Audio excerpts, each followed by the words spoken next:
There we go. Oh.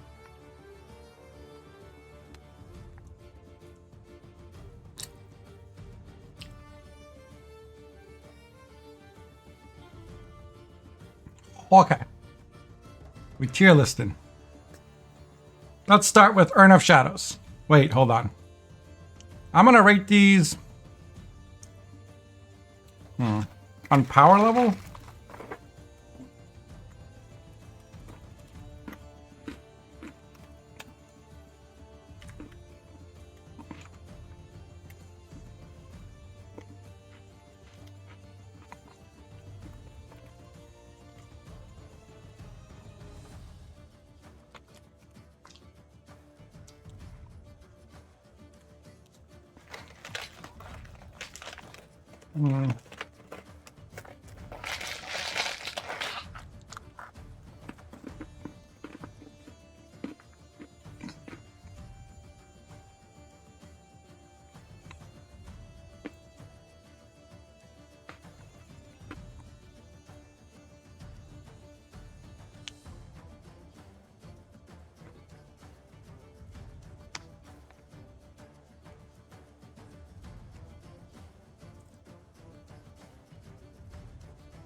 Why can't I hear anything?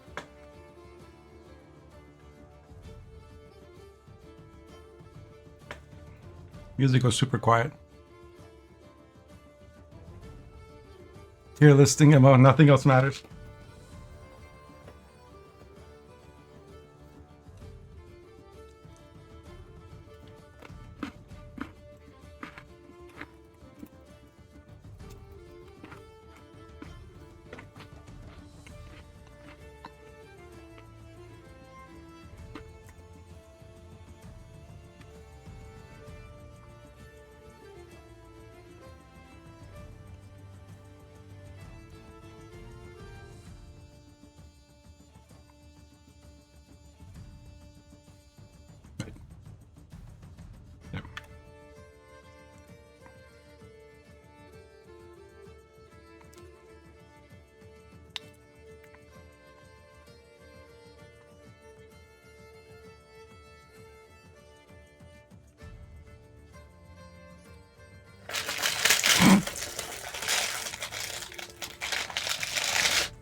I don't know where to put this. We'll come back to more card.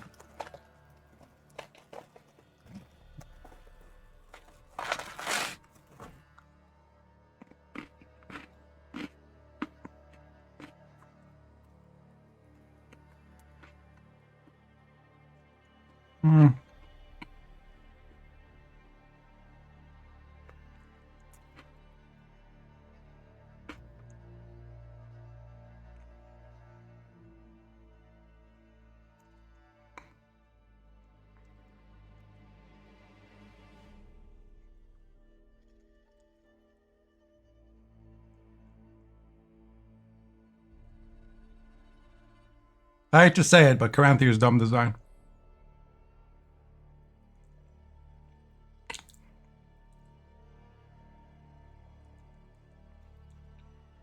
Glusty?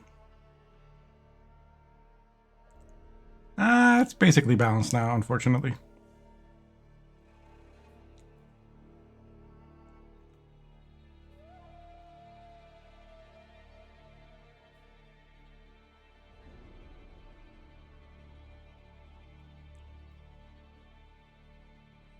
Ruin is still and could be buffed.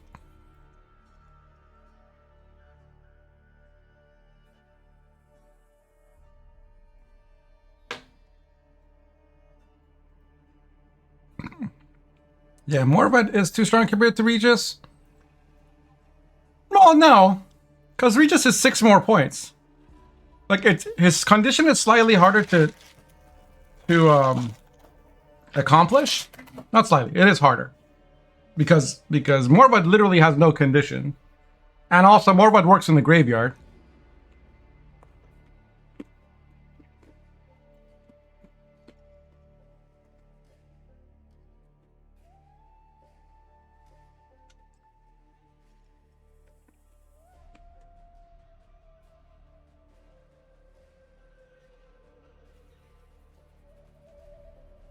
Yeah, that was intentional, but I can make it visible here. Oh, why? Yeah, we use dumb design actually.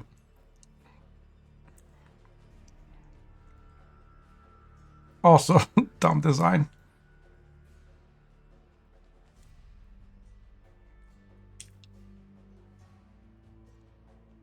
Basically, all the shit that they've touched recently is like the dumbest possible design you could have.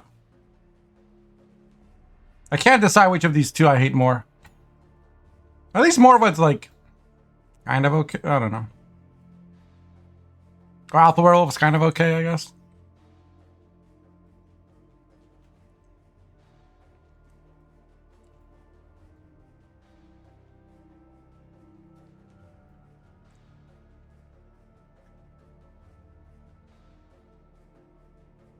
Osrill's a cool card.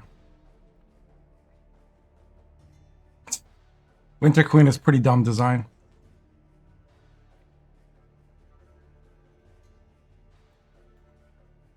I don't know how you buff this though. But like this is just dumb design actually. It's like a worse Serpent Trap. It's only playable if you cheese the shit out of it.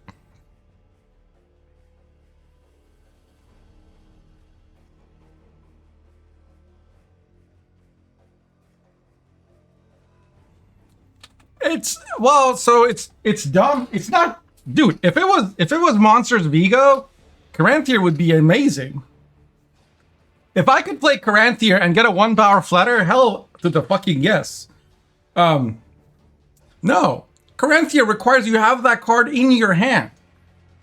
Okay, Caranthier is like Ramon without the part where it gives armor and it makes it be 1 power, and you don't get to play it, you spawn it. Think of Caranthier as a worse Ramon. Defender is dumb design? Yeah.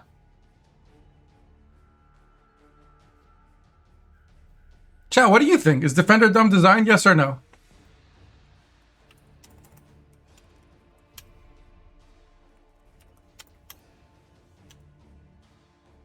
Use vote yay or vote nay.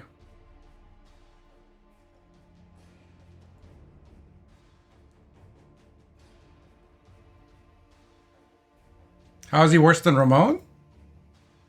Because I would much rather have a Ramon that gives me a copy of another bronze than a gold. Like, if you give me a choice between a card that can play a Self-Eater and give it 2 armor, an extra Self-Eater or an extra Flutter or an extra Piggy or an extra, like, Necrorat and gives it 2 armor, or a card that can make a 1-power copy of a gold, I would pick the Ramon version every time. Second of all, when I say worse, I don't mean that it's like worse per provision. I just mean that it's it's weaker than Ramon. Like, which Caranthiers are good aside from Kashi?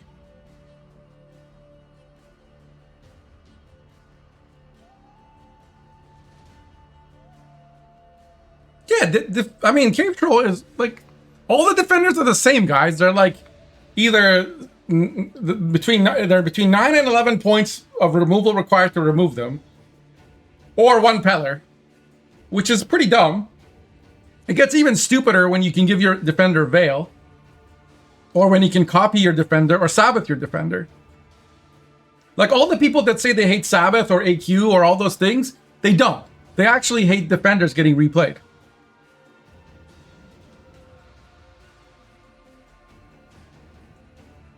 Like, Carantier's bad. Like, the reason, whenever a card is only played in, like, abuse or meme decks, it's because it's bad. If it was good, it would be played in meta decks. Problem's not Defender? No, I disagree. See, Defender is balanced by being a 7 for 9 if you only get to play it once. When you... Like, right now, in Monsters...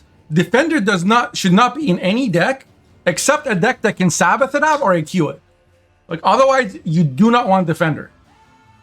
It's never worth the provisions in any monster deck. Unless you get to Sabbath it out or AQ it.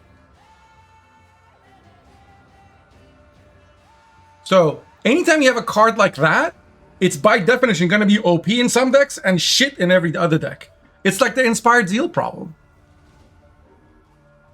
No, that's what I'm saying. Aside from Kashi, what is a good Caranthier target today? Listen, I have probably played Caranthier more than half of the chat combined. Okay? It's my kind of card. Like, I always look for ways to, like, oh, I really like this card. I want more than one of them. Or, like, I want to protect against removal or heat wave or whatever. So it's not that I, like, dislike the card, but it's...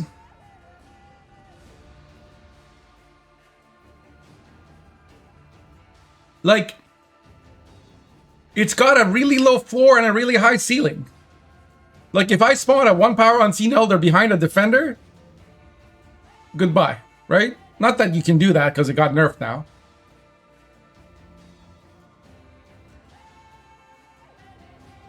Defender was sometimes good in Thrive decks to protect Kitty? No, it wasn't. No, it wasn't, Targaluno. Like, I know some people ran it, but it was mostly like... Because here's the thing. If you just play Defender from hand, right? If you just drop 1 Defender from hand, that takes a turn. Your opponent can use the same exact turn you just wasted to play a 4 provision Peller. And then it's as if you never played the Defender. It is the most binary thing you can have. Like, do they have a Peller? Yes, then you just wasted a 9 provision card. Like, that 9 provision is shit now. You played a 7 for 9, right? You could have played a Necker Warrior for the same amount of points, but you played a Defender.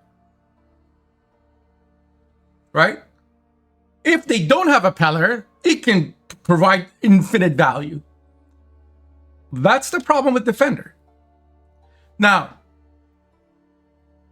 I say all that, and I'm taking this like absolutist point of view, but like when people, first time I heard people say Defender is cancer, I disagreed. Because the way that I thought about Defender was, this is the thing that protects my stuff so I can actually play cards in this video game. Like, I would really like to have my units live for more than 1 turn, ever. You know?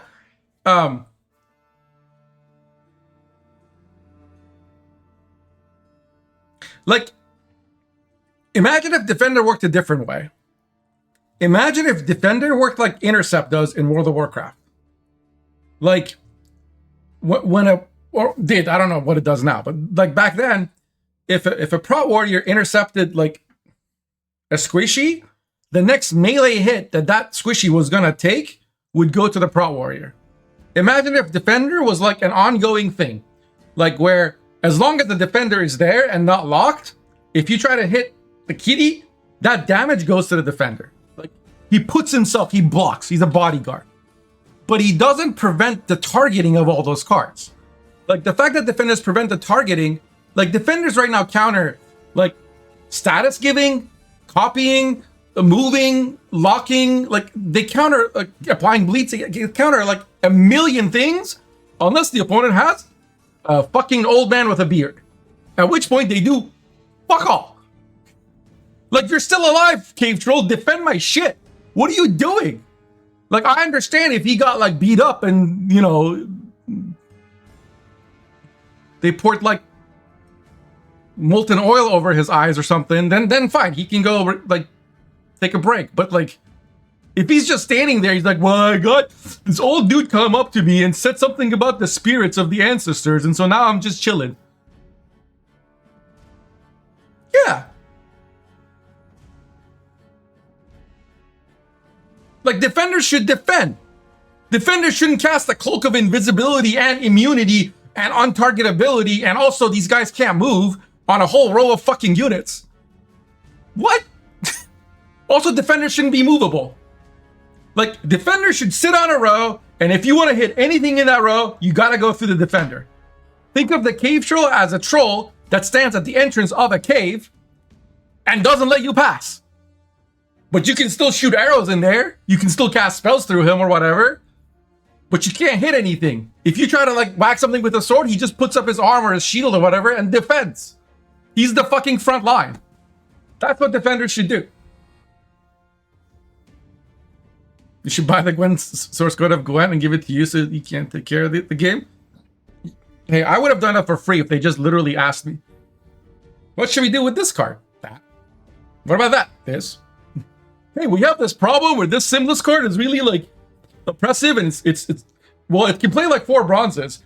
What provision or power would you put it at to balance it? No, just don't let it play a million cards in a game that's balanced around playing 1 card a turn. I don't know. Doesn't take a giga genius to figure this shit out.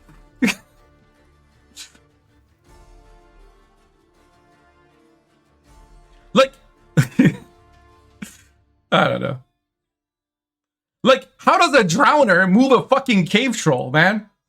How does that make any sense?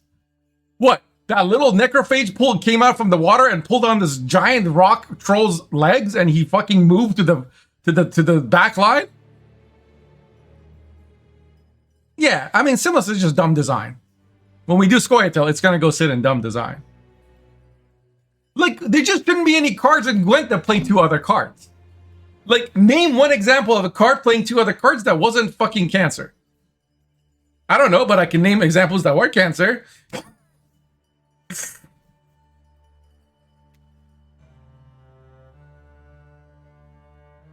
The spindly water dude dragged a living boulder. Makes sense. Exactly. Oh no, a scout showed up. Oh no, a scout. Dude was like, oh, I see a cave troll. And then the cave troll was magically launched into the fucking stratosphere. Dandelion Poet plays 1 card. And just adds 4 tempo. And thins 1, right? It's not that different than like Avalok Sage. Lilith's Omen, yeah. That's true. Lilith's Omen was not a problem. Because no one played it. I think Kitty's balanced. I like Kitty. I wish that instead of like giving Cat to Thrive decks as a crutch, like honestly, you could, if you were to identify one systemic source of problems in the last 3 years, it's that somehow at some point somewhere in the chain decided we can't have that many new cards. Like the budget for art or whatever was constrained, and that became the bottleneck. So every time the design team tried to like fix an archetype, they were restricted to only changing 5 cards at a time and like printing 1 card. And that's it. And that's all they got to do. And so, well, how do we make Thrive good? Well, what if we like double the points that Thrive gets? How do we accomplish that? Then the Kitty makes sense. But like, if you don't start from that mindset, you never come up with 90% of the cards they created. Like Milva is there to like artificially inflate the value of movement because movement got power crept, right? Like Artaud, Brothans, Vigo, all like the whole Assimilate rework existed to buff the value of Assimilate. Because here's a card that is an engine and also procs all the Assimilate of all the other cards that you have. You know what I mean? Like Regis doubles the value of all your bleeds or gives you like an extra 20 points for a vampire deck. Like that's what Regis does. They could have just they could have just given vampires like a leader ability that like spawns a 20-point card or something. Like, why go through all the trouble?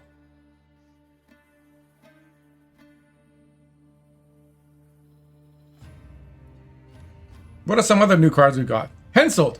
Increases the value of your cooldown units, right? King of Beggars increases the value of all your tributes by giving you all the money back. Like, it's just a bunch of extra steps that only make sense if somebody ties your hands, puts a gun to your head and says, you can't fix any of the cards that suck, but you can print a new card and try to fix the archetype that way. Then it's like, oh my God, these guys did brilliant stuff. Like, holy shit, how did they come up with creative solution after creative solution to this weirdly constrained problem? But what I don't understand is why they had this problem in the first place. The reason I think Kitty is like balanced is because what I like about it is there's a trade-off. If you don't click, in theory, it's immune. Even though in practice, like so many ways to kill it. That it ends up like really, like if you're not trying to like gamble, you don't really get to use it the way that it's like supposed ceiling is. Because as long as Enslave 6 is meta, like you're never clicking this against Enslave. Like why would you? They leader it. And even if like, as long as it's less than 14 power, they could Stefan plus leader it. So it's just silly, right? Like as long as Warlords exist, then you never clicking this against Skellige either. Because like until the very late, like, you know what I mean? Like if the goal is to double the value of like double the amount of times Thrive is procced, like I think a much cooler design would have been, you know, like the old Fuka, right? It used to proc Thrive whenever either player played cards. That's neat. Neckers could, I mean, I don't know. Like the passive ability of Cat is interesting to me, right? It's kind of stupid because some decks just can't play around it. Like when I'm against Ogres and my Cat's behind a Defender and they're just kind of fucked. But again, Defender, right? Forget that Defender exists for a second and just think about it like this. You can click it for 2 points a turn and an extra Thrive proc, or you can leave it for just the passive effect. If you click it, then opponent can answer it, lock it, kill it, heat wave it, yoink it, whatever. But if you don't click it, it's less risk but less reward. Like, and knowing when it's safe to click the Cat is kind of a skillful thing. So that's the aspect I like about it. There are decisions to be made by both players that affect the outcome of the game. And I get why some people hate immune cards, but immunity is a symptom of like control being indiscriminately high. And the fact that like, so like in Snap, for example, a card's health can be reduced below 0 without it dying. Destroy is different than remove its hit points.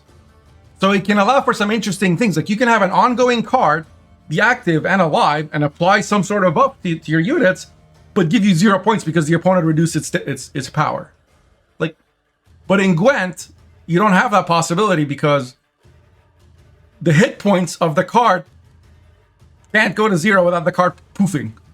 So that's how all immunity cards should work. I mean, like, Synthesis is like that, but it's kind of like a lot of immunity cards are a little bit gotcha, right? Like, immune as in, like, no viable target is a counter to control decks. But that shouldn't be the counter to control decks. The counter to control decks shouldn't be, oh, sometimes you'll run into traps and they'll have nothing for you to hit. The counter to control deck should be armor and decks that like benefit from being damaged and cards that don't care if they're damaged because they're point slam cards. Sure, like you're doing 5 damage with your Alzur's Thunder, but he played a 4 provision card that you just traded down for. Like that should be the counter to control. The counter to control should be, you know, that it trades down in points or that it faces things that benefit from being hit or faces things that don't care about being hit or faces things that can absorb some hits. Like those should be the counters to control. Uninteractive bullshit should not be the counter to control.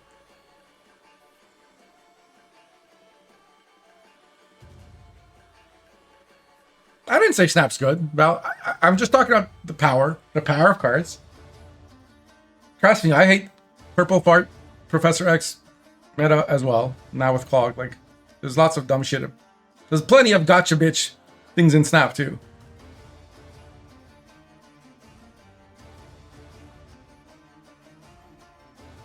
I think that like like immunity providing a floor for a card is okay, right?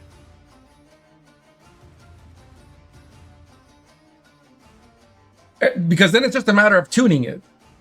Like if there was a 10 provision card that was immune but had 4 points, but you could like choose to not have it be immune and it could play for 12 points, that's cool, right? That's interesting.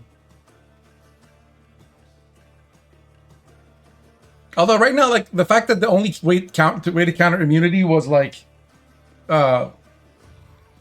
know, like randomly boiling oil, and like on an adjacent unit, and like Spring Equinox, which got reworked, and Tempest, which got reworked. Like it was kind of weird that there was like everything else had a counter, but like immunity didn't because you couldn't target it, but except with like AoE stuff, and you could COC things and Igni them, but those are not direct counters. They just happen to counter because they don't have a target. But there was nothing that was like remove the immunity from something. Yeah, like it's like they wanted to make a card that like rewarded you having lots of units in deck. Or like I think Erland's design is kind of neat in that like it has an order, so you play it and then it buffs all the units in your deck by 1. And just that by itself isn't that unreasonable. Like Iris Duo is also not that unreasonable. It's when coupled with Mutagenerator and like carryover abuse cards like Siggy and like which are mentors, and you know what I mean? Like some things are okay in very small amounts. You have to be giga careful with like how much of them you add. And carryover is one of them.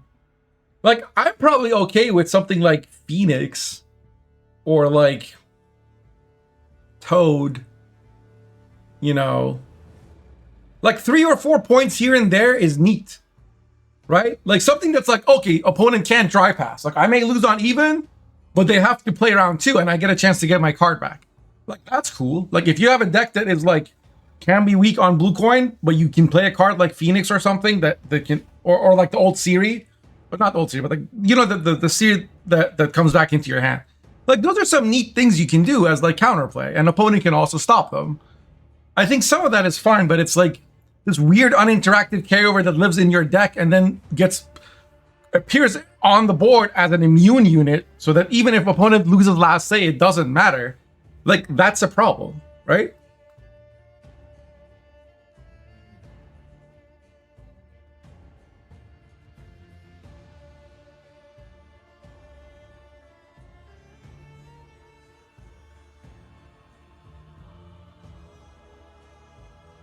So anyway, that's how I feel about Erland and immunity and those other things.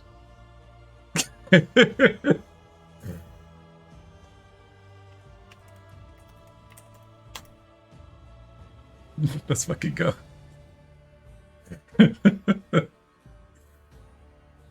This card having a floor of like 6 is dumb. And being random is dumb. And for the same reason, Maruna is also dumb design. But I think Maruna is salvageable because Yoink a 4 is a much like, there is a lot of times like this is only useful as like a shitty pred dive that requires a leader charge. Okay, whereas this is useful in like 6 other ways, right? Because opponent can have 5 units, but only one of them is below 4. Plus, you can set the power of something below 4 so you can yoink it. Generally not very well, because monsters don't have a lot of like click to do damage cards that can be like played with Maruna in the same turn. And you can't exactly like put this on the board and let it float because locks are a thing. Or, you know, lots of ways to get rid of Death Wish. But if this was like 7 power, you'd probably respect it more, you know? So, like, plus like, you know, they play Saskia, you can use this to yoink. Like, there's a lot of cool plays with this. This is more like, oh, they just didn't assume I'd be stupid enough to have Manticore in my deck, so I guess they lose. They open with tier. But like, even when it works, it's like I paid 7 provisions and a leader charge for this. So it really only works like in some very niche situations in closed deck list, which makes a dumb design. This in open deck list is still playable. Maybe that's my definition of dumb design. No, that's not. That's one quality of some of the cards that are here. It's not the only quality. This is dumb design because like you have to destroy a rat to use its order ability, and how do you get the rats? By killing it. Like, it's by definition only playable in Sabbath, which is like not a good place for a card to be.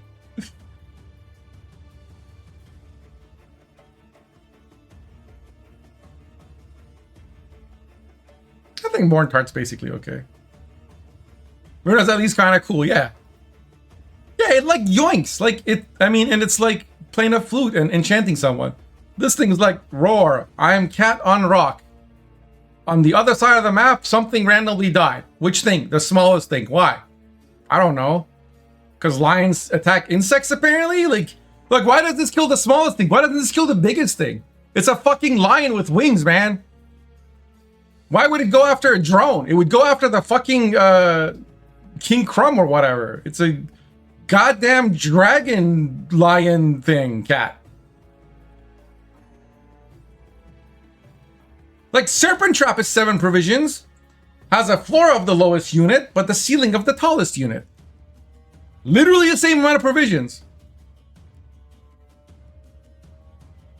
Likes easy prey, but this will also eat a soul. Like, if opponent opens with, like, somehow opens with Sove, then it eats that.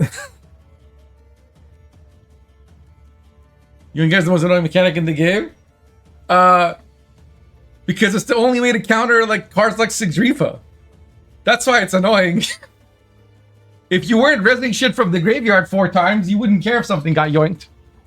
That's not true. Like, if somebody yoinks my cat, they can get use of it. But when somebody yoinks your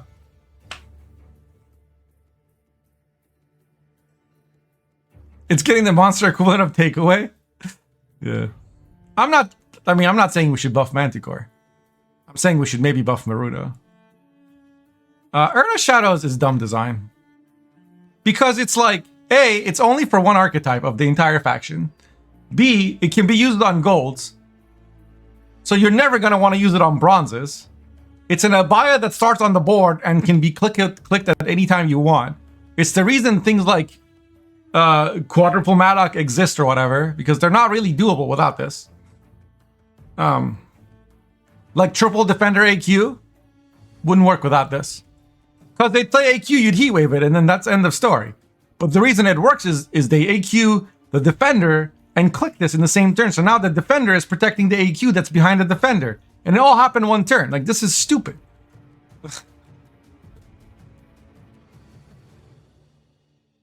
Yeah, blue coin abuse are like, this is also dumb design, but it's also like giga strong.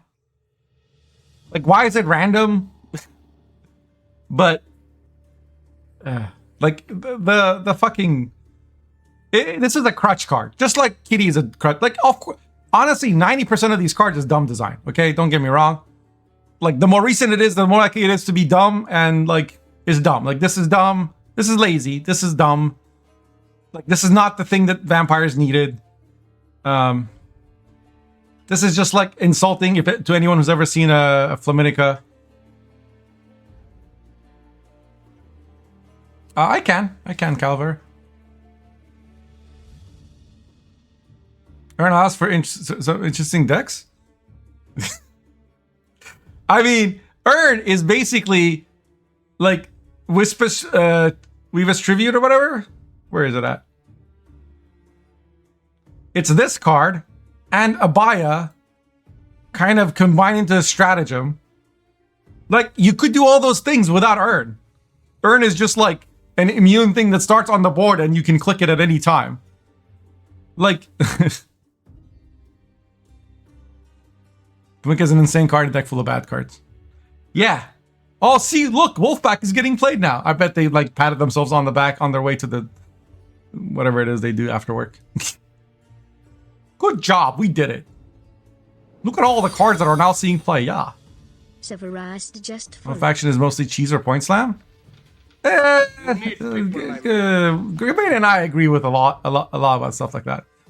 Deathwish has become mostly point slam because cards like Rot Fiend and Manticore and Maruna are all random, and Fog is like you don't have control over what it targets. Like, if they just made so much of Deathwish be less random, and like gave it stuff like Cyclops that could target stuff, but maybe wasn't a 5 for 5. Or didn't like overkill so much or whatever, there'd be a lot of cool things you could do. Like if Ornate Censor was a like 8 provision card, so that it wasn't literally in every way fucking worse than Heatwave in all situations imaginable, offensively and also used defensively. It's like makes you go way too tall for no reason. Like if Ornate Censor was like, honestly, Ornate Censor could be like Sangreal, you know? Like, think about this. Like, you consume a 10 power card using an order on your board, and then you play Censor, and now you kill a 10. Like, that's cool, right? A card that you pick, not some random card, not the tallest card, not the shortest card, not a random card less than... Just let me pick the fucking thing I'm trying to hit, man. Holy shit. What, you don't think Tigers know what they're about to pounce on? Are all the monsters, like... random blind drones? Like, I'm pretty sure monsters have the ability to target stuff. Like Frost is just like, hit the tallest thing by 2, I guess, every turn until maybe it goes away and dies. Also, just put Frost on this empty parking lot. Just freeze the shit out of this empty parking lot. And then when the queen arrives, she'll just grow in power from all the empty fucking Frost on the fucking board. Like,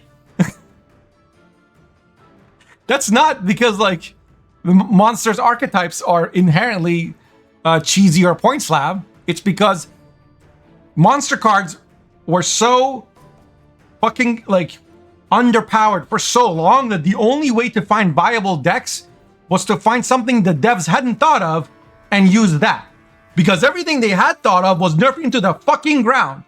Like, was, like, regular Thrive playable at all? Anytime in the past 4 years? Tiger Guy can target? I don't get your point. Serquad? Is that what you're talking about?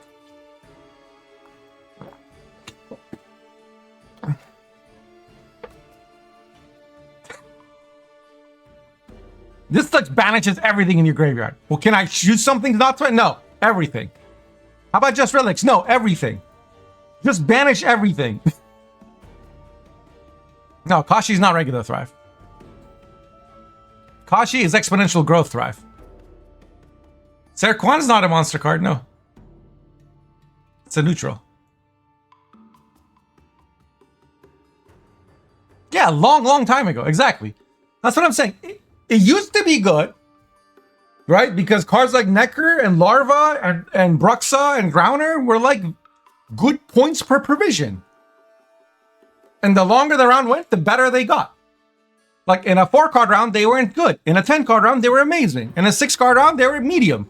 That's how Thrive should work. There was a curve of power to provision for Thrive cards, and it required sequencing in a specific way. And so you had the choice of like, okay, do I play this Doragiri now to lock this thing and proc Thrive, but like over Thrive my card so that next turn my like, you know, Bruxa won't proc the Drowner anymore? Or do I focus on my points? Like, you know, and like you had to like predict the length of the round to know whether or not a card was like, that's an interesting thing. The problem is that was fine when the range of cards was like, you know, 1 to 1.5 points per provision. But once it got to 2 points per provision, Thrive cards were still 1 point a turn engines at best ever, for, you know, and so they just got left behind. And so they, in order for them to become competitive, they had to get crutches like Kashi or Sir Scratch-A-Lot. Or like the scenario that literally just like boosts every single card you play by 2 if it doesn't proc Thrive to guarantee you proc. Like, it's dumb.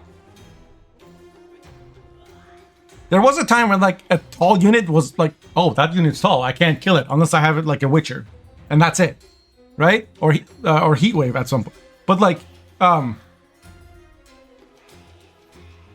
you know, then more and more like removal got added to the game where an Egern is no longer like a thing you don't kill. It's just a thing you kill in 2 turns and it's fine. So having tall units became a liability. So monster decks couldn't continually proc Thrive. So Neckers were playing for like 8 points, even in their best case, you know, 8 to 10 points, maybe 12 in their absolute best case scenario. Most of the time they weren't, because they would just die accidentally. But even if they lived, like a one or 2 point a turn, usually it would just be 1 point a turn. A 1 point a turn engine could not keep up when everybody else had things that were way better. Like Assimilate was absolutely better than 1 point a turn. Plus, Assimilate could do the Assimilate things and also Thrive because they'd copy your Thrive stuff. So, same with Swarm. Same, like everything that scaled linearly in monsters was capped to like a curve like this, and then other shit came that was like just dwarfing it. And so we had to find dumb shit things like unitless with Glusty at the end or whatever.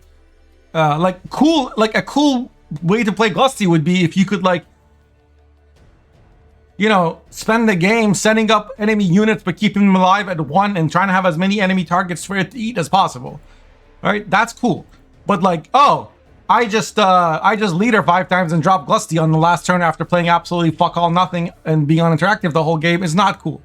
Like, that's not interesting or whatever.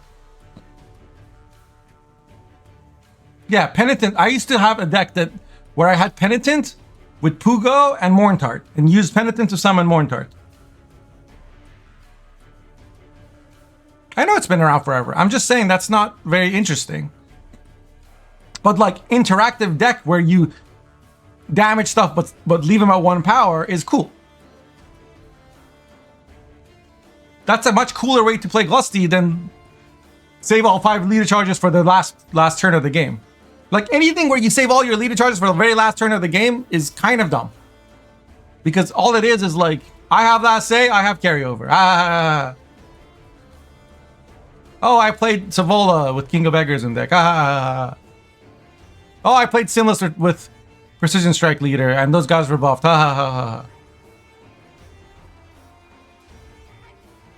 You didn't get last say, you lose. You got last say, I lose. Lilith Omen to play Penitent, spawn Pugo. Yeah, okay.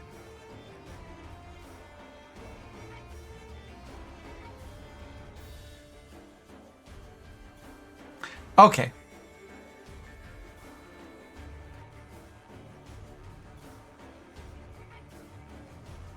Detlef. I would put this card at basically balanced, except everything with Blood Moon is going into dumb design,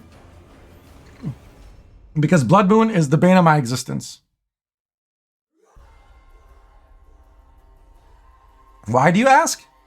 Because it may have been okay when it was first released, or I wasn't around for the Crimson Curse expansion pack, but back before Fletters and got reworked and before Regis got added to the game,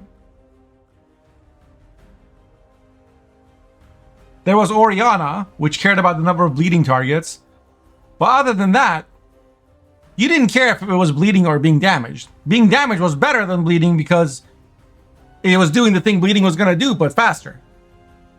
But since like 3 years ago or whatever, at least, maybe before that, you never ever want, you almost like, there's some very neat situations where you want this to do damage, but 99% of the time you don't want it to. You want it to apply a bleed.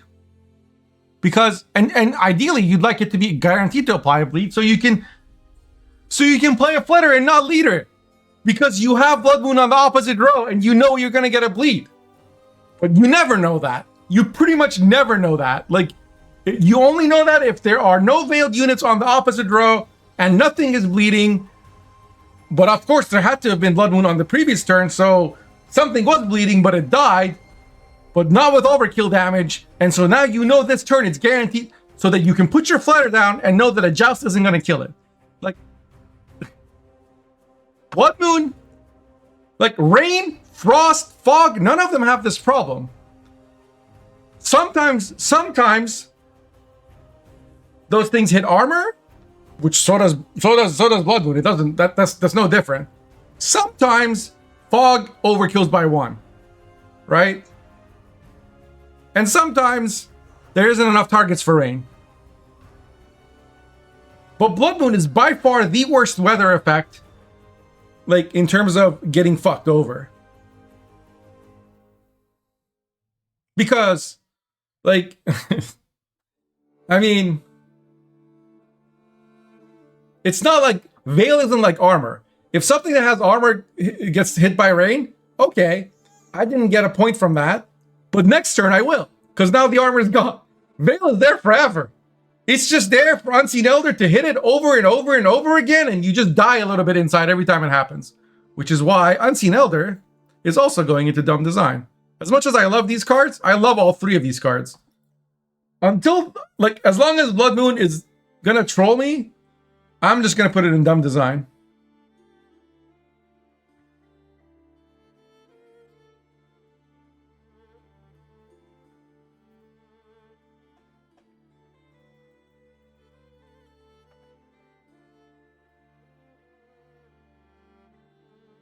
The number of games I've lost because Unseen Elder hit Veil back to back, or Blood Moon didn't boost something when it's supposed to, and it costs you points on your Regis, on your Orianna, on your Garcane, on your Flutter, like, the entire archetype falls apart. You can't have 10 provision gold cards be that fucking unreliable. It would be like if Artot sometimes randomly just didn't work. If the text on Artot set has a chance to create a gold you've given Spine to. Or it might just create a Lamp Djinn. Like, who would enjoy that design?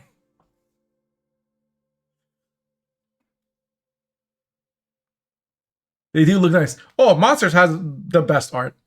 By far. Anyone who disagrees, I'll fight you. And within Monsters, I think Vampires and Wild Hunt probably have the coolest art. With the notable exception of Tonemers. Their titties look better? I disagree. Excuse me. Anyone who thinks that the Scoia'tael ladies look better simply has no taste. Bears look better? This is not a safe space for furries. I'm sorry. You really tell me that... Hold on. Are you really telling me that some, like, green lady looks better than this?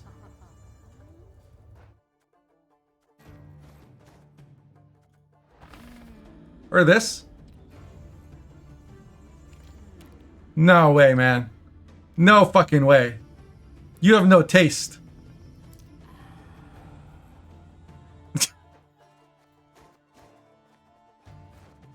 I'm not saying these aren't pretty, but most of them look like children for starters, which is, like, makes you all a little bit weird. You know what I mean? Like, they all look like kids. This one kind of has an older face.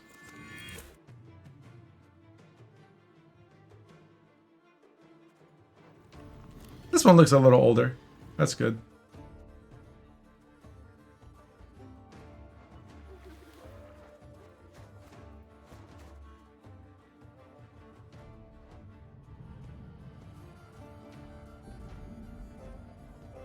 I don't know what's going on with her face. Oh, Critters is a true mon. I mean, no one's gonna argue, but this card should have really been in Monsters. If this is not a monster, I don't know what is. Look at it. Give art. Melusine?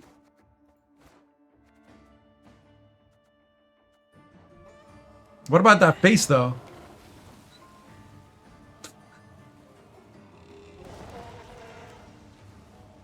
I'm not saying she's not pretty. But,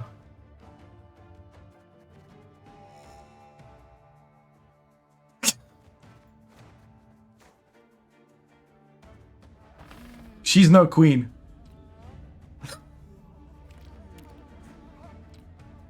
Look, I'm not here to judge anyone who's into pointy titties, but and hey, look, if she's got fangs instead of teeth, sorry, what are they like? It's a piranha mouth, honestly. Like what is this?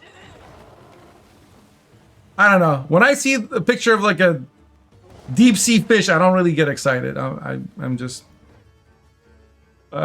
saying she's not pretty hot. It was sarcasm, dude. It was obviously sarcasm. Anyway, back to the important thing. Kiki Queen. I don't understand how anybody plays Insectoids without this. Honestly, there should be like a tier above. And it should be just called Kiki Queen.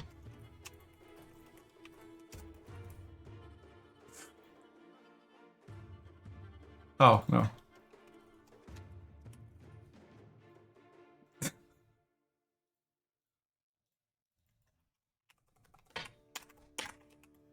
There.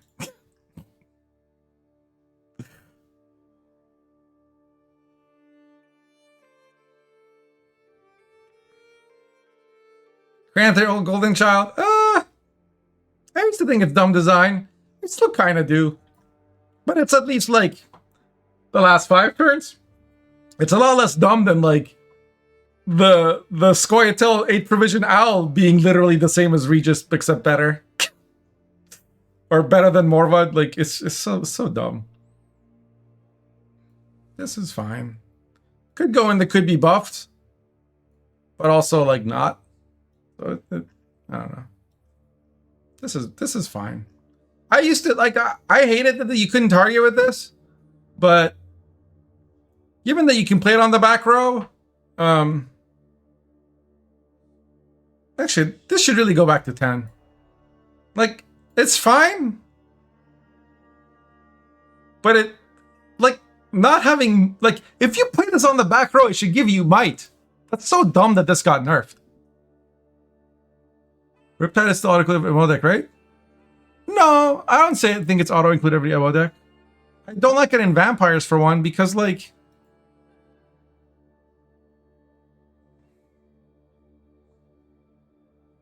Like, I much prefer Toad over Riptide, because you can set up Toad. But like, Riptide can't remove a defender. Toad can. Right? Riptide... If something has a shield, Riptide is a lot more binary and requires the opponent play into it.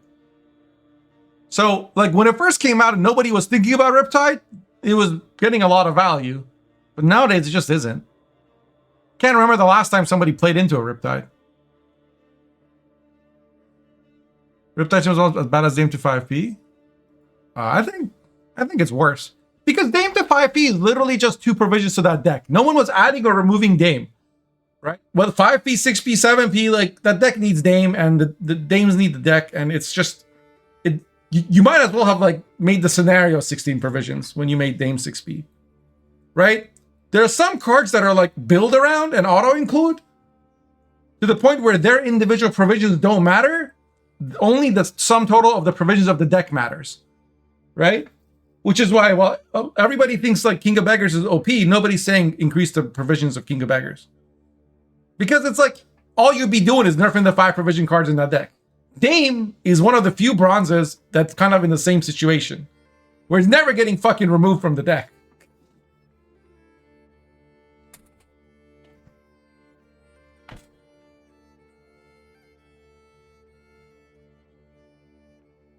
It doesn't care about Defender? Unless the Defender is the tallest card, Lich King. Riptide gets value if your opponent doesn't know this card exists. Because they can play around it by playing a different unit. You can't control the target of this. So of course Papegas think it's super strong because they never think about it. They never play around it. They don't keep track of it. And good players don't like it as much as a card like Toad because Toad can pick a target. Toad can be set up. Honor chat versus Riptide? What triggers first? What do you mean? They both clash, so it doesn't change anything at all. When Arnachat is on the board, every card is a Riptide. Oh, are you saying does this clash like if there's something bigger than Arnachat on the board? That's a good question. If there's an 8 on the board and also Arnachat, and I drop Riptide, I think it hits the 8, right? And goes down to like 4 power, and then the 4 clashes with Arnachat. I believe that's how it works. Yeah, you apply bleed, wait 3 turns, and then you eat it with a toad.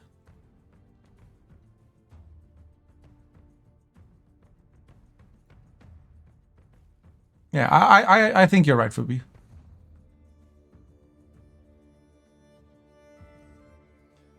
Again, like this, even if it hits like a nothing burger, still plays as, 11 points.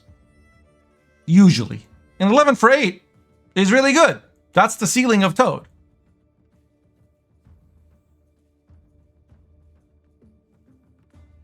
The problem is that, like, Ogreoids, the interesting parts of Ogreoids all require might, and the dumb point slam parts of Ogreoids don't care.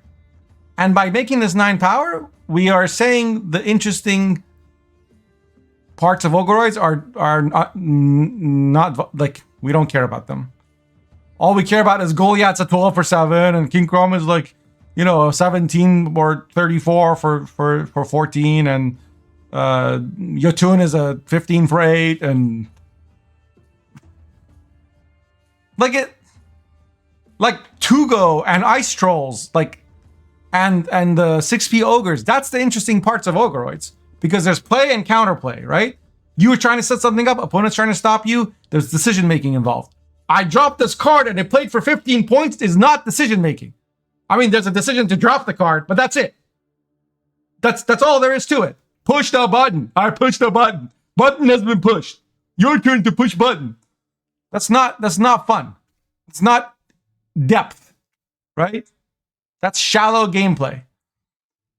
And like, if you think Ogres are too strong, fine. Nerfs and raid cycles by provisions, not points, right? Making this be 9 power is so stupid, so idiotic. And people are like, oh, Ogre monsters had the highest win rate that season. What are you, CDPR? Like, when did ladder players swallow the idiotic pills of like looking at data instead of thinking critically? Jesus. The monsters had 21% win rate compared to the 19% win rate of the next highest faction. You mean in a season where like 1 million cards got changed and now they're half of them getting changed back?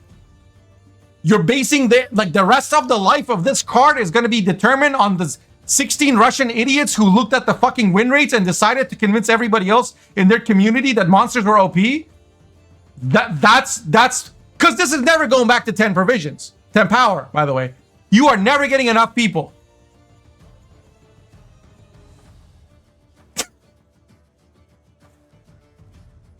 That's it. This is forever going to be 9 power.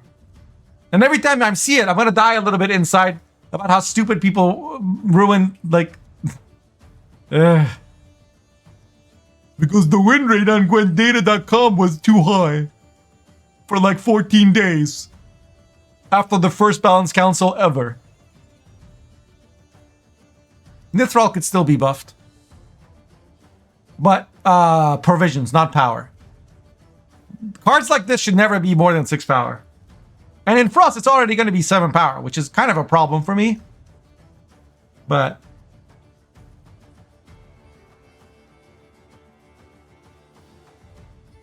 Alright.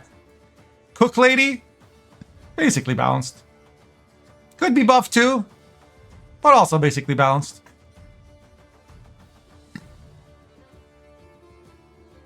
That's why they're near the bottom. Aha. Gale, if Gale was like 4 damage, it would be not dumb design. So I'm not putting it in dumb design. But Gale definitely needs a buff. I think like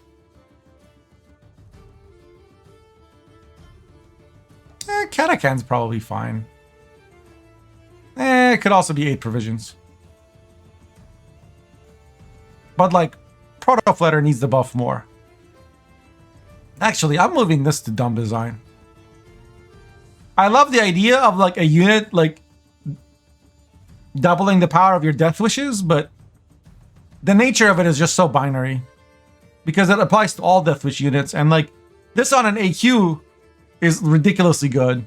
On a Harpy Egg, it's 6 points. Like, it's fine. On a Foglet, it's an extra 3 turns of weather. Like, sure, okay. In a 6-card round, it might matter. And then on half the Death Wish cards, like Deathlaf and Succubus, it does absolutely nothing. It does fuck all, because their Death Wish requires they be in the graveyard. So this has no synergy with those cards. So that's why I'm putting it a dumb design. I think Phantom could use a buff. This card would be totally fair at 6 provisions. I don't think anybody... Yeah, Rotfiend Bombardment, but like Rotfiend's random. I've decided to start putting these tutors at like the bottom end of basically balanced. Because while I think they could be buffed, I don't think it's a priority. Goliath's balanced. It's actually one of the stronger 7 provision cards. Yeah, Pugo is so in need of a buff that it's going to take 4 buffs. Yeah, you know what? Pugo's just extremely bad. So is this.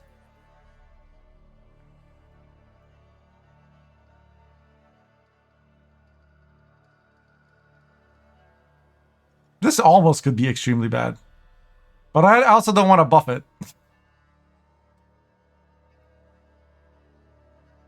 Like, this is a card that's clearly, like, should have been less provisions, but isn't because they don't want you to Caranthier it. Protofletter? No, it's playable. It's playable. I'm left with the provision, yeah, absolutely. Not power. It's a consistency card, and it costs the same as Triss Butterflies. Triss can put any card from your hand into the deck and grab a unit from the deck. This only grabs the top card, and then you have to eat something. Like, this is so much less flexible than Triss Butterflies. And Triss plays for 7 points. This plays for 3 and 1 thinning. Right? But Triss doesn't thin, but Triss hand fixes. I think thinning and hand fix, like, they're not the same. And some will prefer thinning, some decks prefer hand fix. But in general, like, I think they can be equivalent. So the fact that this plays for 4 less points means it should be less provisions. This could be 7 provisions and it would still be fine. Like Dead Man's Tongue, you know? That thins 2 and boosts a unit by their power. How is this different than Dead Man's Tongue?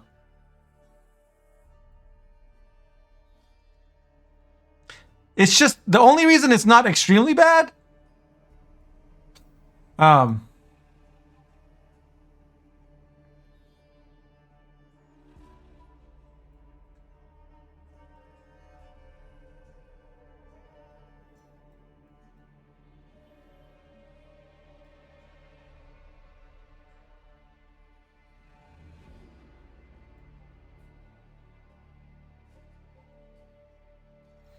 is that there's some synergies with cards like Fiend and Mamuna and Osril and Egern that make this card like useful in niche decks.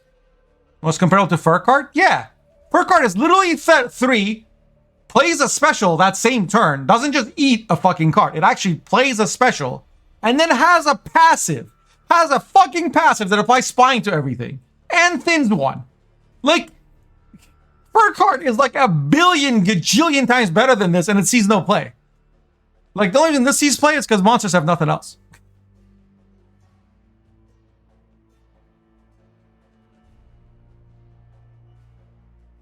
Dead Man's Tongue banishes things? Sure, but banishing things is, like, it banishes 2 things, right? And boosts by the power of them. Or by the, is it by the provision? It's by the provision cost.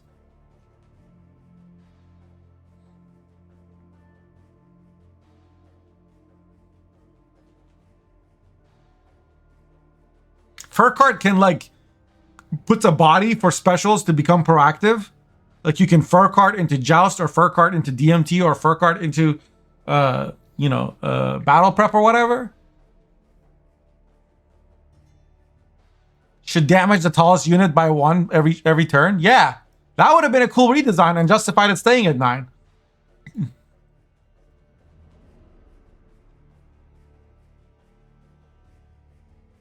Yeah, I know what the card does, Sam. I promise you, I know what DMT does. I played a lot of Assimilate back when DMT, back before Calvi. Back when you played like 2 Blightmakers and there was nobody was playing Enslave. Everybody was playing Double Cross or Imprisonment. Or you can Joachim into Furkar, into Ku, into Blight for Assassin. Yeah, okay. This is basically balanced too. I mean, these could all like get a buff, but I think they're also like fine. Like they're playable.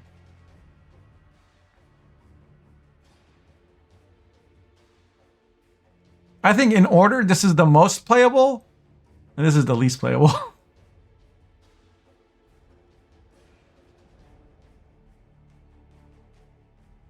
This is dumb design, honestly. Because it doesn't work with Detlaf, doesn't work with Succubus. And so it really is only worth using on AQ. Or Dagon. No one's using this on Rotfiend because there's a bronze version for that.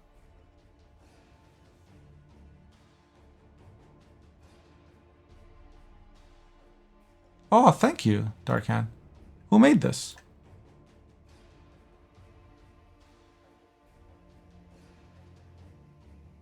Is this Gabane's account? Oh, you did? Did you make these for Gabane? Or you also made them separate?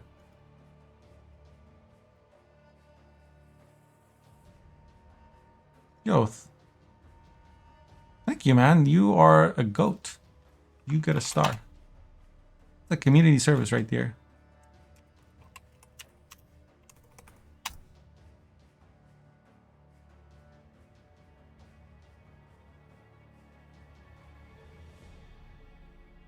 Let me actually make that a command. Adcom TIERLIST. Dark Hands of Awesomeness.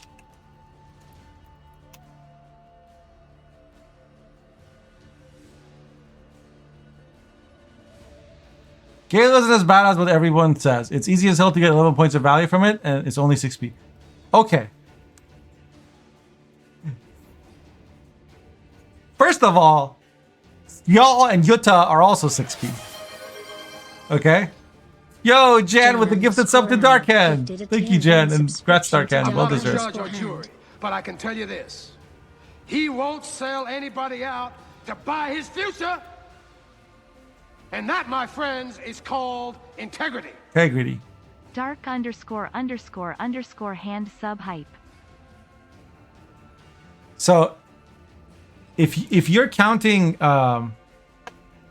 if you're counting 11, you're forgetting that you're removing a bleeding target from the board. So this does 3 damage, right?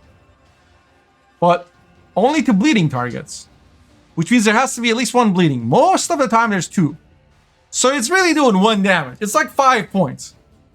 Now, if you get a death blow, it will boost itself by the power of the card.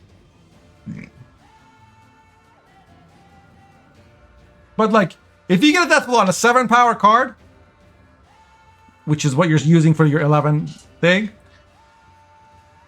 you lost 2 points on Garcane or Oriana, potentially, right?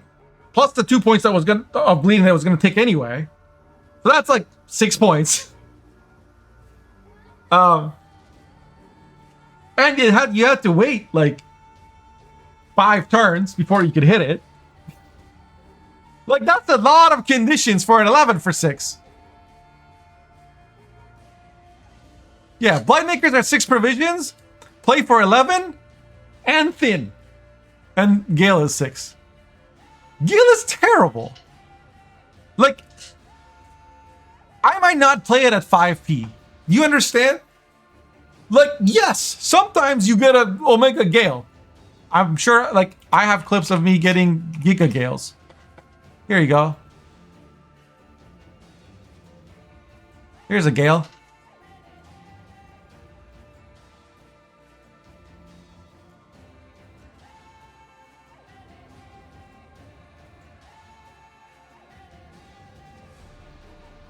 That's how you Gale. And it was against a Sihil friend, okay? That like doubles the points. Like this Gale played for 60 points. But I was playing rent-free. I used damage all. Managed to like land a lucky hit so that this was 3 power with 1 bleed. And then I played the Gale.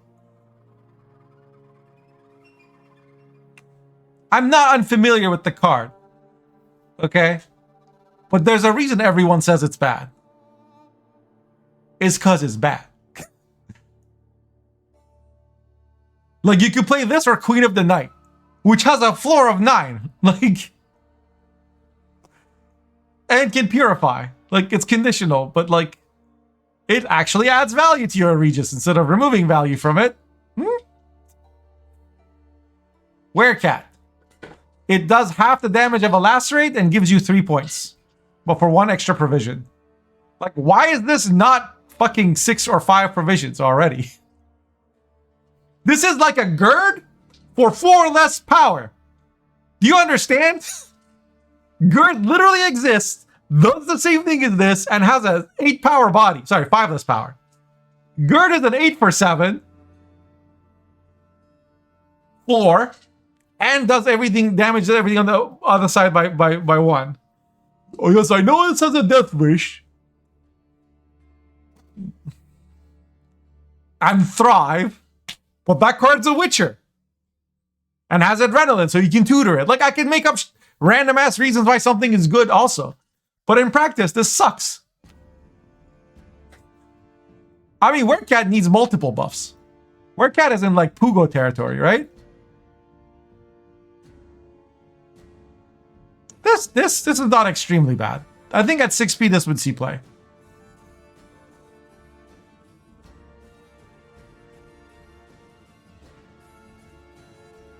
But these cards are extremely bad.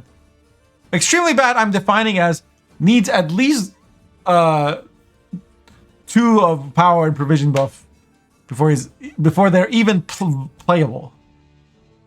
And Draga Queen is pretty good. But like it's like almost playable.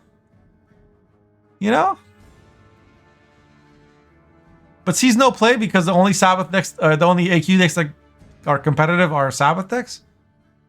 Penitent in the same territory as Pugo, yeah. Like, would Penitent be broken at 5p? It plays for 2 points. Or for 2 tempo. It plays for 2 tempo and has it's like a Drowner that doesn't, like, this is the least playable card in Monsters, probably. The least playable gold, rather. Not counting Yaga. You know what? Penitent is almost Yaga territory, actually. It's better than Yaga, but it's basically a Yaga. Oh, okay, unplayable. There you go.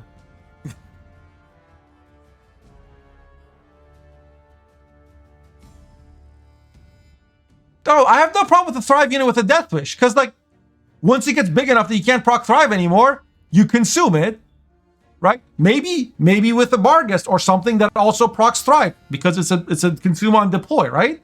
And that procs all your other Thrives and pulls out a Pugo. Like, that's cool.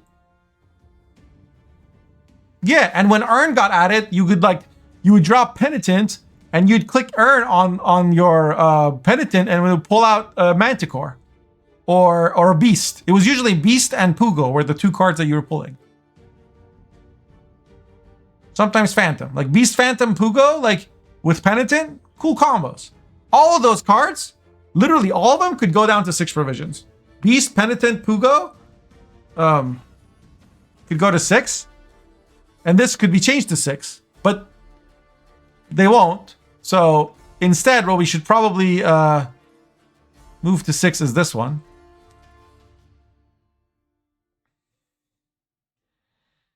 But anyway, this is not a list for buff against council buffs and nerfs. This is a list of how strong cards are. I'll make one for the council stuff later.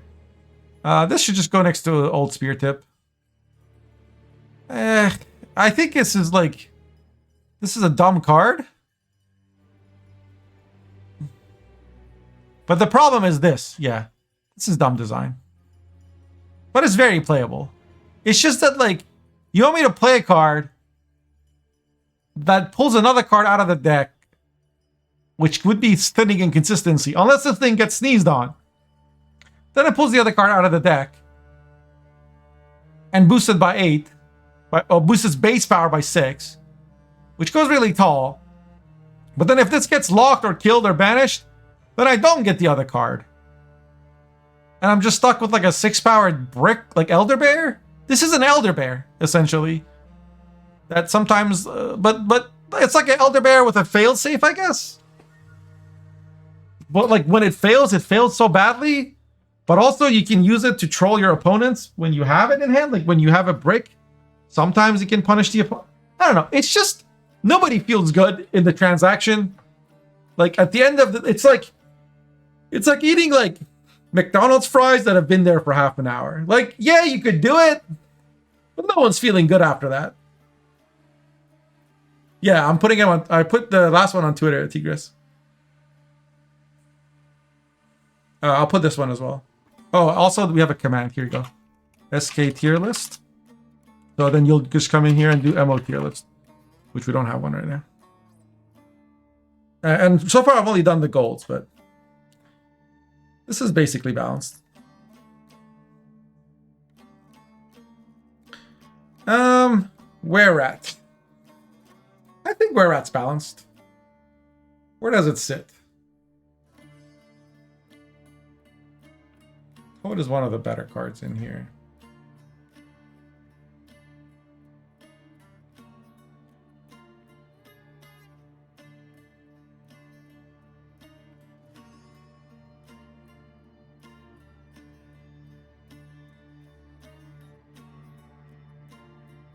Yeah, this is the problem. Like, Riptide is balanced, but like it should have never been nerfed. Doesn't mean it should be buffed.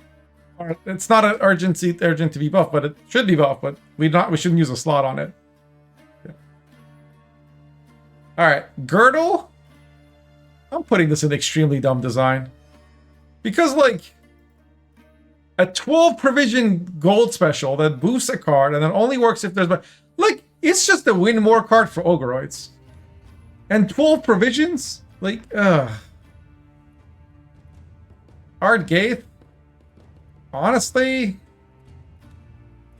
I guess it's basically balanced because of Frost things. I do think it's kind of like sad that Monsters only has one Echo card and it's like archetype specific and pretty mediocre for anything else. But also like an 8 provision Echo card is kind of by definition bad. Right? Hey, Fiddler. Because, like, you don't really want to play an 8 provision card twice.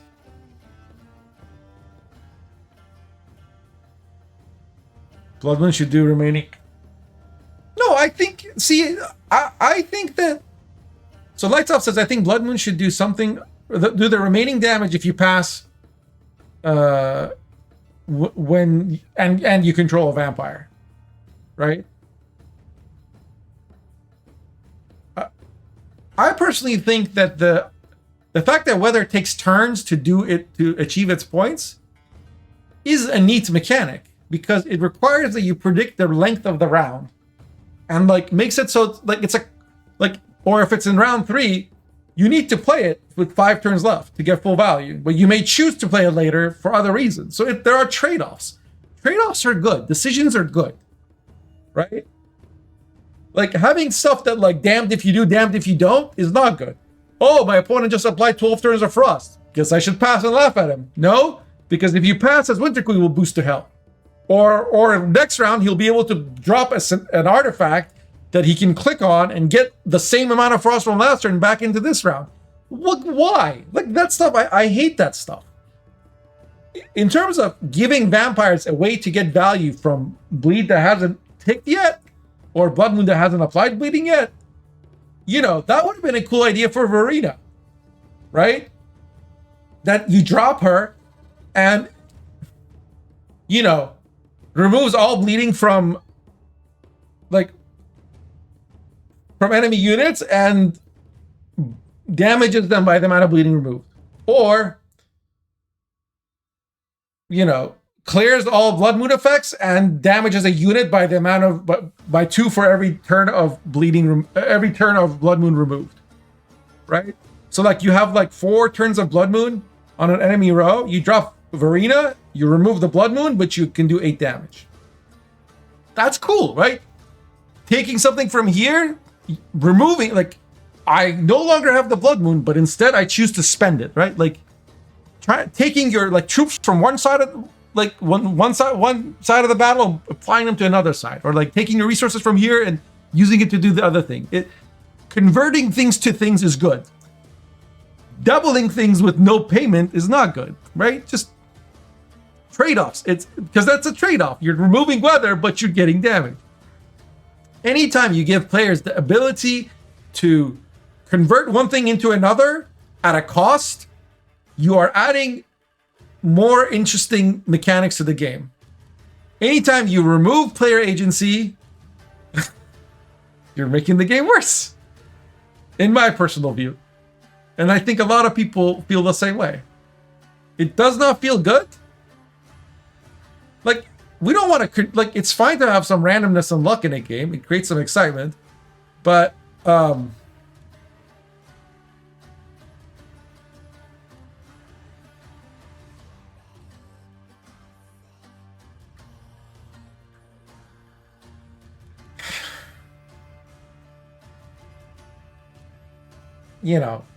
it also doesn't feel good to not like have any say in what happens.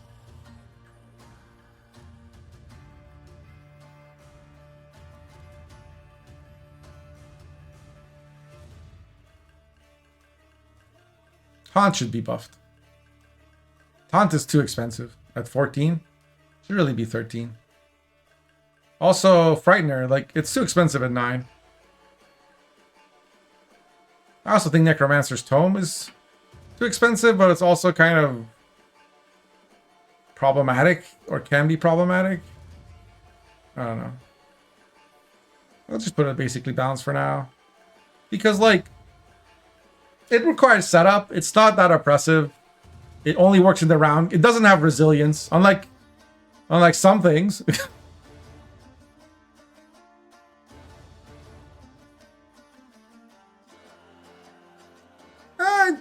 I mean, I could argue Siege and Haunt are exactly the same, except that Bombardment is a million times better than whatever that 4P is that Haunt spawns in Chapter 3. But in terms of provisions, they both give you 14 provisions worth of stuff. They would Passiflora gives you coins, which is really weird. I would just classify Passiflora as dumb design and call it a day. Gold Deluxe needs a buff. Does anyone think that this thing at 7 provisions would be OP? The only reason it sees play is because it gives you a 3rd Succubus, and the 3rd Succubus is a 3rd bonded unit. It's like a 3rd bonded unit. It's so good. Like, every deck that has bonded units that it cares about likes to play Truffle, because 3 is way, way, way, way, way better than 2. Right? Not every deck, but like a lot of decks. And Succubus is essentially a bonded unit. It's a different kind of bonded where you have to have one in the graveyard. So the 3rd Succubus is way better than the 2nd because it gives you so much more resiliency, and you can get 10 points a turn instead of 5 points a turn, and a million other things. But aside from Succubus, no one plays this. Sir, Trusky, if he was here, would say, oh, Golden Necker Swarm, blah, blah, blah. Yes, I do. I like this in that deck too, but it's only because it's like the only artifact that plays a unit. Every other faction has artifacts that are used in that way just because they play a unit. But those artifacts are also good outside of Golden Necker. No one's playing this outside of Golden Necker for anything other than a 3rd Succubus. Which means 3 of the 4 cards in here are garbage, and the order is garbage. And so I don't think this at 7P would be any much of a problem. I've tried to make Death Wish where I cut this and just play a 4P Megascope instead. Or an Operator. The problem is that, like, Operator gives Nilfgaard a Succubus, so that ruins everything. And the problem with Megascope is there's nothing good to do with the extra 4 provisions in a Death Wish deck. Yo, Zidane. Welcome back, man. Good to see you. Try not to headbutt anybody. So, Tyrannalia, dumb design. One of the dumbest design cards in history. Why is it dumb? It's an artifact that on deploy boosts a unit by the number of unique Wild Hunt bronzes in your starting deck. Holy shit, I said that sentence without vomiting. Like, what the hell is that? A 12 provision artifact that on deploy boosts a unit by the number of unique bronze Wild Hunt cards in your starting deck. And because the order is devotion, it's really a devotion only card for one archetype.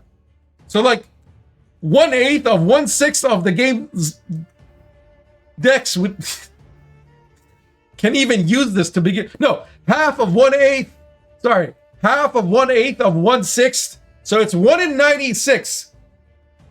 1/96 of the decks in the game can even use this card.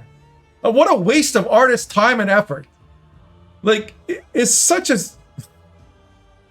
And like... I say half because devotion, when realistically only devotion's played, because this card is also giga fucking, like, amount of points. Because why? The order reapplies all the frost that was left over at the end of the previous turn. And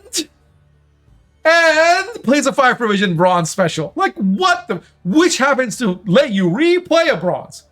A lot of bronzes in Frost benefit from... In Wild Hunt benefit from there being frost on the board. But specifically, Navigators boost a unit by the amount of frost in the opposite. That's it. This card and its interaction with... and the interaction of Red Riders with Navigator is the only reason Frost is competitive.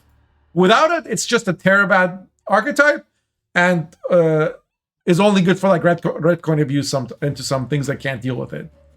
But like, as far as competitive play is concerned, if you take away the Tyrannalia Red Rider, Aristocrat, Navigator nonsense, Frost is just dead. Dead. Like, you could give them an extra 5 provisions on their leader and they'd still be fucking dead.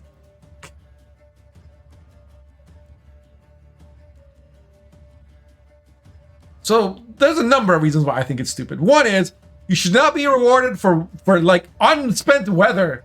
Like, opponents should be rewarded that they got out of the round when you apply too many turns of frost. It's just lazy, uncreative. Like, we don't want to actually spend the time to make Wild Hunt cool and interesting. Like, in The Witcher 3, the Wild Hunt were scary. Like, they had powers. Like, when you fight Nithral, when you fight Eredin, like, those are cool fights. Even Amlerith is, like, super scary. But in the game, they're all like, I apply frost. I am strong if there's frost. Like, why? What are you, a fucking penguin? Like, why is frost so important? Frost is like it's like thinking that like rock and roll is about smoke. No, there happens to be smoke at rock and roll concerts, and the Wild Hunt use frost to chill their enemies or whatever, but that's not their entire fucking identity. Okay? Like, Wild Hunt is not a fucking freezer archetype. We are not popsicle elves, okay?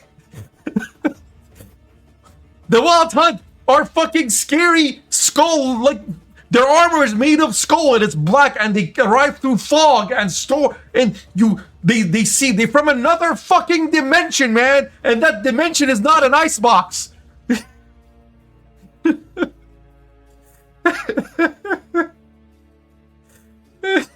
Just give me a fucking break. Just setting aside the balance and the points and the gameplay mechanic, just from a lore perspective, has there ever been a bigger disappointment than Wild Hunt in Gwent? I don't know. Maybe the last season of Game of Thrones comes close. And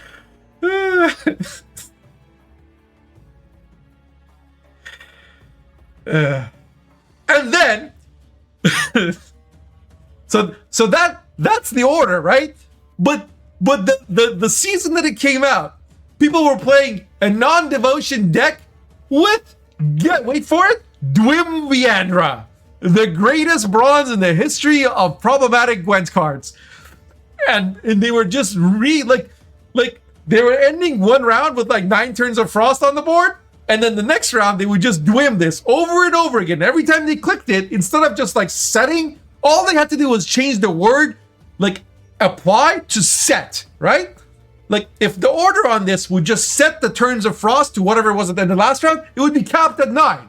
Okay, it would just be capped at whatever it was that last round. But no, because it says add, every time you dwim, you were adding like 10 turns of Frost or 15 turns of Frost, whatever nonsense turns of Frost. Even though the whole idea of 15 turns of Frost is nonsensical in a game where the maximum round length is 10, but because ancient foglets, for some reason, boost themselves by the turns of, not fog, by the way, but Frost.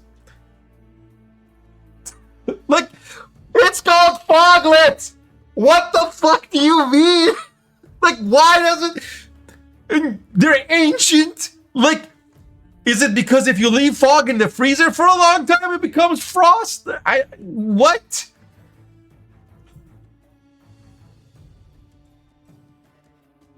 Just, yeah, ancient fucking penguins, man. At least penguins are cute. You have good points, but I need to completely ignore it to keep playing one of my favorite archetypes. Oh, I could shit on Frost all day, bro. Don't you worry. He just ate the Ice Age Foglet. And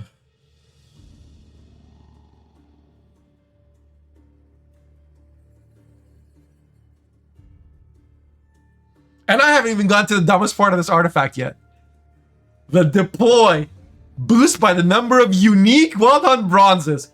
Just to make sure no one ever gets the dumb fucking idea of playing this monster card in anything other than this one deck. And what deck is that? The deck that has like as many of the shitty ass bronzes as possible. So people have to find the middle ground between running all the bronzes or like running the 6 that aren't super giga shitty. And yet no one runs Wild Hunt Hound regardless. Even though this exists.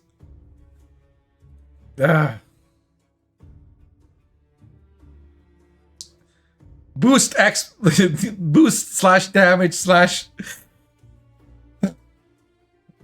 whatever by the number of XYZ in your starting deck is the dumbest thing to come out of Gwent this year. Naglfar should be buffed, could be buffed. Why is it random? No one knows. Lilith's Omen, extremely bad. It's not unplayable because there are potential targets for it, but I would have loved for this to just be bronzes and not give him Doom and Rupture.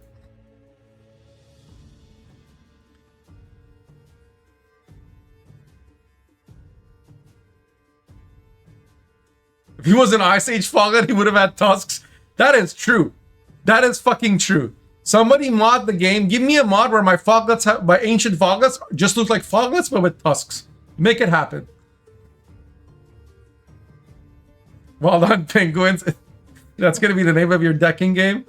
Yeah, that would be beautiful. I think Imler's Wrath is basically balanced. I would have liked this to be a tall punish that monsters can use outside of Frost. Like, why can't this just be Dominance destroy the unit? It used to be, and then there was a time where it was like, if you control Imlerith, destroy the unit, which gave you a reason to play Imlerith, but also told the opponent if they have Imlerith on the board, they can tall punish me, so I better kill the Imlerith first, which was actually kind of wholesome. Like, it was terrible because opponent could just prevent you from being able to use your control card. But it was like neat that there was a fair control card that the opponent could have some counterplay against. I have not done Syndicate yet, no. We're getting out of Antarctica with this one. Yeah, we should rename Imler's Wrath to Penguin Smash.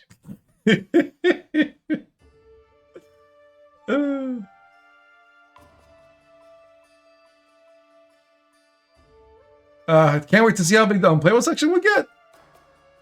Honestly, the unplayable section is there just to make the Yaga category more like... It's just to point out that there's unplayable and there's Yaga. Like, you're better off. I'm not kidding. You are literally better off floating 12 provisions and having Yaga in your deck. Because if you play against Enslave, and well, I guess they can't do it anymore. But 3 months ago, they could Vilgefort something and pull out Yaga, give it Spying, and eat your entire fucking board. Like, it was the stupidest thing ever. Having Yaga pop out of your deck, you know, because they Vilgefort something, like your She Who Knows, and then opponent, like, coos it, and use it to eat all your bronzes. And you have nothing you can do with your Yaga because he's Assimilate. He played Calvit. What the fuck? You think he's going to play a bronze? Get out of here, dude. Playing low provision cards is for non-Nilfgaardian plebs. Whispering Hillock? This is a balanced card, I think. Could also be buffed. But I mean, it's very playable. I think it's kind of neat that it's an organic card, even though that makes no sense. So I always try to find ways to, like, stick it in my Arrakis decks. Acid Spit is dumb design. Why is Acid Spit dumb design? Because it can be countered by Veil, by literally any artifact, including a Megascope, and because it doesn't kill the target. And also it plays for 0 tempo. Well, 2 tempo in an Arrakis deck, 1 tempo otherwise. Like, no, not even 1 tempo. Yeah, it plays for 0 tempo. Now, if you're in an Arrakis deck, because it's an organic card, it spawns a drone, but that's the leader doing that. But the leader doing that causes us to do 1 damage. So you have to find a target that's a 2 power. So it's like Abordage, but way, way worse. And that target needs to have 2 other things next to it. Otherwise, like, they could just purify it. So, like, in addition to having Purify as a counterplay, they could just literally put a Vial or a Megascope or any location next to the card. And this no longer spreads. On top of that, you want a long round to get advantage of this, but it takes you 3 turns. Like, your opponent has to have 3 units next to each other before you can even play this. So it could be as many as 6 turns into the round before, like, you can put this on something that's a 2 power that will instantly spread to 2 other targets so that he can't immediately, like, negate your 6 points with something he was going to do anyway. Right? By just putting a scenario or a location or artifact or just a veiled unit next to the thing that you... Like, it's... Like... Yes, if opponent was Symbiosis and they had, like, you know, you could play this or like Renfree, and you know that this is going to get value because they're, like, going to stack melee row anyway, and you know you can get something down low enough to where you apply it and it instantly spreads, and now it's on 3 targets. Okay, yes, it will get a ton of value, but it's like a 0 tempo card shouldn't have this many conditions for it to get value. Like Mutagenator, the condition is what? Opponent not have Heat Wave. That's it. That's the only condition that it requires to get 1,000,000 points. That's a 6 provision card. Or was. Like, Greatsword has a floor of 4. This has a floor of 0. Right? Like, it's so bad.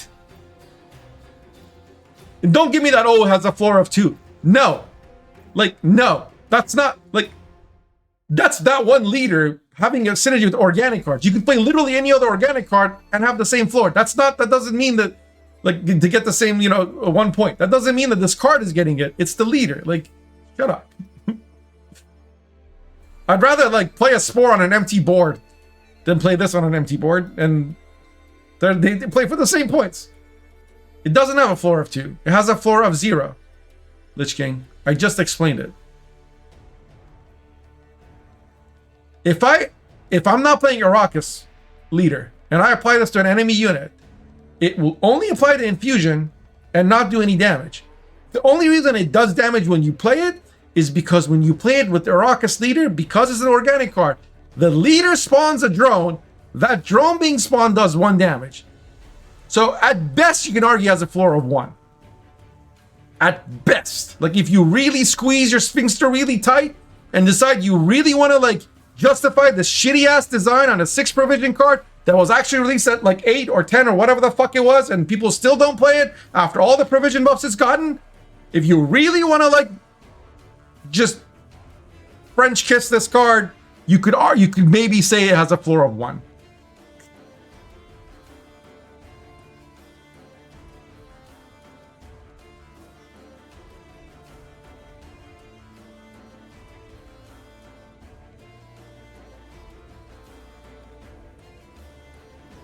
You can also store other spawns for. That's the. I mean, okay, sure. Imagine if there was a card like Onager that didn't have a body, and didn't work on every click, but instead only did damage if there was an infused enemy unit, and you spawned the thing, and the things next to the enemy unit also didn't have Veil, and it had stuff on it. Just fuck off, man. I'm done. I'm done with this card. Priestess doesn't have a floor of 3. Priestess does not have. What do you mean Priestess has a floor of 3? Priestess, first of all, has a floor of 4. And it's a 4 provision card, which means it's free. This is 2 more provisions than that. And it's 2 more than 0, so it's infinitely more provisions. Are you serious?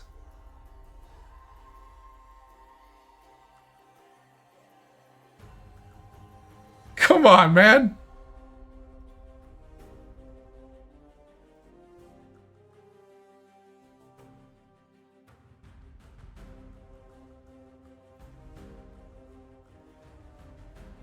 All right. I think we can call it here.